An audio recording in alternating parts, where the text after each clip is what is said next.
और अब आपको दिखाते हैं राजनांद गांव से सीधे लाइव तस्वीरें।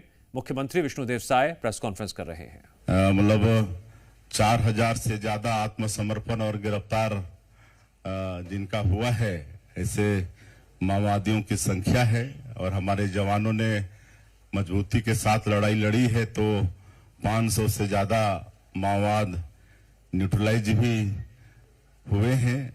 और हमारी जो नई पुनर्वास नीति है, उसमें कई अच्छे प्रावधान किए गए हैं। एक तो जो आत्मसमर्पित नक्सली हैं, उनके लिए हम लोग अलग से 15,000 प्रधानमंत्री आवास उसकी स्वीकृति कराए हैं और उसका भी निर्माण हो रहा है। कोई गांव अगर पूरी तरह से नक्सल मुक्त हो जाता है और वो प्रस्ताव करके दे देते हैं, तो वहां पर 1 करोड़ का विकास का काम शासन से मिलेगा।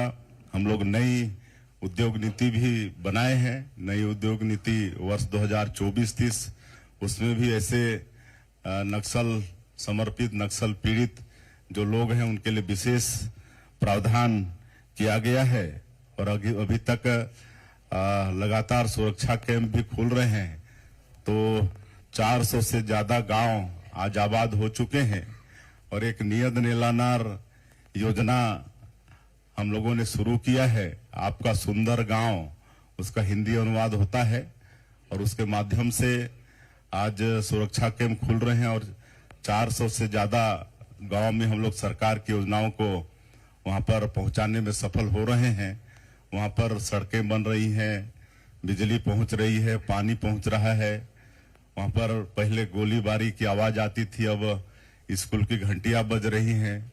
अस्पताल भी खुल रहे हैं। पहली बार वहां पर आपका स्वतंत्रता दिवस में कई जगह ध्वजारोहण भी हुआ है। पिछले चुनाव में भी निर्भीक होकर लोग भाग लिए हैं और दूरसंचार के साधन वहां पर खड़ा कर रहे हैं। राशन कार्ड वहां बनते नहीं थे, तो राशन पहुंचने का तो सवाल नहीं था, तो राशन भी पहुंचा पाने में हम सब लोग सफल हो रहे हैं। और अगर कोई आत्मसमर्पण करता है तो उनको 3 साल तक 10-10 हजार रुपये आर्थिक सहयोग करते हैं, उनका स्किलिंग कराते हैं, रोजगार से जोड़ने का काम हम लोग कर रहे हैं। सुशासन तिहार के अंदर हम लोग कई जगह हम खुद भी गए, हमारे गृह मंत्री जी भी गए स्किलिंग सेंटर में, जहां पर उनका स्किलिंग हो रहा है। और अभी तो जगदलपुर के अंदर में एक पंडुम कैफे भी खोले हैं। जो पीड़ित हैं, जो आत्मसमर्पित हैं, दोनों मिलकर एक पंडुम कैफे जिसका शुभारंभ करने का सौभाग्य हमको मिला। तो इस तरह से आज गोलीबारी की भाषा छोड़कर विकास की मुख्यधारा से जुड़ रहे हैं। और मुझे पूरा विश्वास है कि हमारे माननीय प्रधानमंत्री जी और गृह मंत्री जी का संकल्प पूरा होगा। और जो बस्तर क्षेत्र विकास की दृष्टि से बहुत पीछे था, वहां भी हम लोग विकास की गंगा वैसे तो बहाना शुरू कर दी है, लेकिन और वहां पर बहाएंगे। क्योंकि वो एग्रीकल्चर का सेक्टर है, तो वहां पर हम लोग खेती बाड़ी को भी आगे बढ़ा रहे हैं।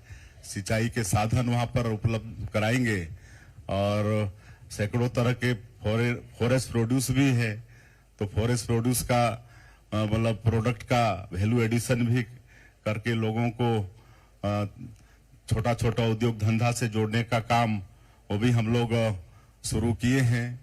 पशुपालन पर भी उस क्षेत्र में जोर दे रहे हैं। और पूरे बस्तर और सरगुजा संभाग में पर्यटन की भी अपार संभावनाएं हैं, तो पर्यटन को भी हम लोग उद्योग का दर्जा दिए हैं। तो बस्तर के क्षेत्रों में अनेकों वाटरफॉल हैं, कुटुमसर का गुफा है, अबूझमाड़ का जंगल है। और एक सौभाग्य का विषय है कि जो अंतर्राष्ट्रीय पर्यटन संस्थान है, वो 60 देशों में 20 बेस्ट विलेज का चयन किया है। उसमें एक गांव हमारा मतलब धुड़मा रास है। ये हमारे छत्तीसगढ़ के लिए सौभाग्य का विषय है।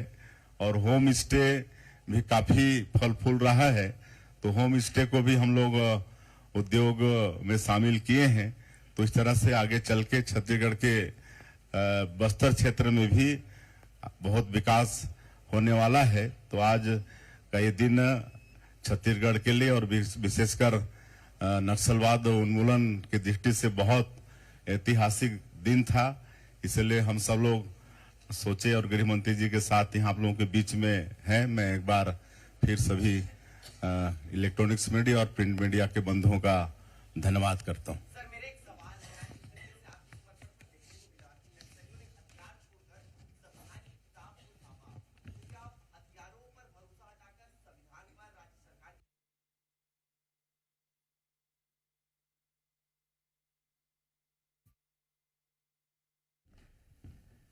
नक्सलियों के खिलाफ ऑपरेशन हो रहा है, टारगेट भी फिक्स है और लगातार खबरें तस्वीरें जिस तरह सामने आ रही हैं, एक एक कर बड़े बड़े नक्सली आत्मसमर्पण कर रहे हैं।